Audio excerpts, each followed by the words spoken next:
என் பேர் சிவராஜ். நாங்கள் ஒரு vlog எடுத்துட்டு இருக்கோம். இது வந்து பார்த்தீங்கன்னா ஒரு சிங்கிங் vlog. நான் வந்து உங்களுக்கு சாங் டெடிகேட் பண்ணுறேன். நீங்கள் கேட்டுட்டு சாங் எப்படி பாடிருக்கேன் அப்படி சொல்லி நீங்கள் சொல்லலாம்.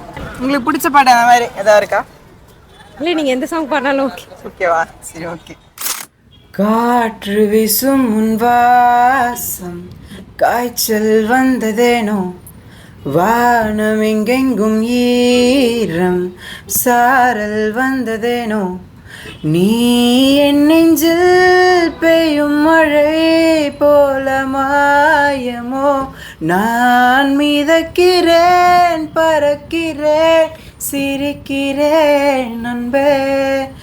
காற்று வீசும் உன் வாசம், காய்ச்சல் வந்ததேனோ, வானம் எங்கெங்கும் ஈரம், சாரல் வந்ததேனோ. எப்படி இருக்கு? ரொம்ப நல்லா இருந்துச்சு கேட்கறதுக்கு. ரொம்ப தேங்க்யூ. எனக்கு சாங்ல டெடிகேட் பண்ணது எனக்கு ரொம்ப நல்லா இருந்துச்சு. இந்த வீடியோ போஸ்ட் பண்ணிக்கலாம்ல? பண்ணிக்கலாம். தேங்க்யூ.